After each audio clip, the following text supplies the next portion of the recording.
Rigoletti, alla 1 Tommaso Townsend da Sacramento, alla 2 Lorenzo Menegaldo Hydros, 3 Leonardo Vendrame Antares Nuoto, alla 4 Mattia Zuin Notoli Nuoto 74, alla 5 Achille Valerio Sport Management, alla 6 Alessio Gerardin Antares Nuoto, corsia 7 Alessio Fiorani Visauro, alla 8 Matteo Succi Rinascita Team Romagna.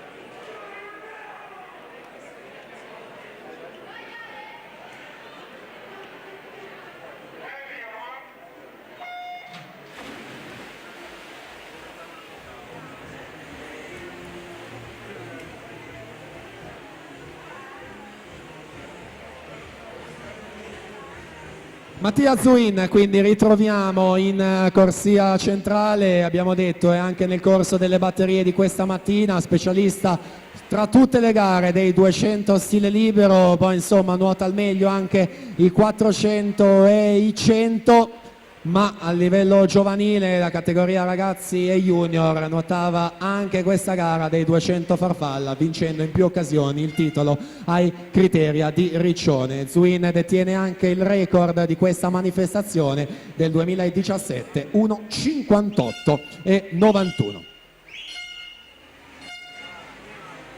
Quest'anno ha nuotato 1,56 e 45, la sesta miglior prestazione assoluta in Italia, in occasione della Coppa Brema a Verona lo scorso 22 di dicembre.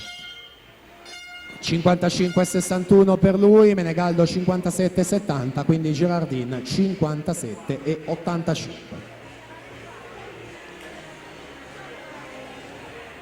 Zuin, abbiamo detto, più volte campione giovanile, più volte medagliato in campo assoluto, preso parte ai Giochi del Mediterraneo 18, agli Europei 18 e ai Campionati Europei di corta lo scorso mese di dicembre. Piena fase di preparazione naturalmente per arrivare poi in forma quando conta, a partire dagli assoluti importantissimi che valgono come qualifica per Europei e Olimpiadi. Occhio al cronometro, intanto qui è 1,58 e 91 il suo stesso primato della manifestazione.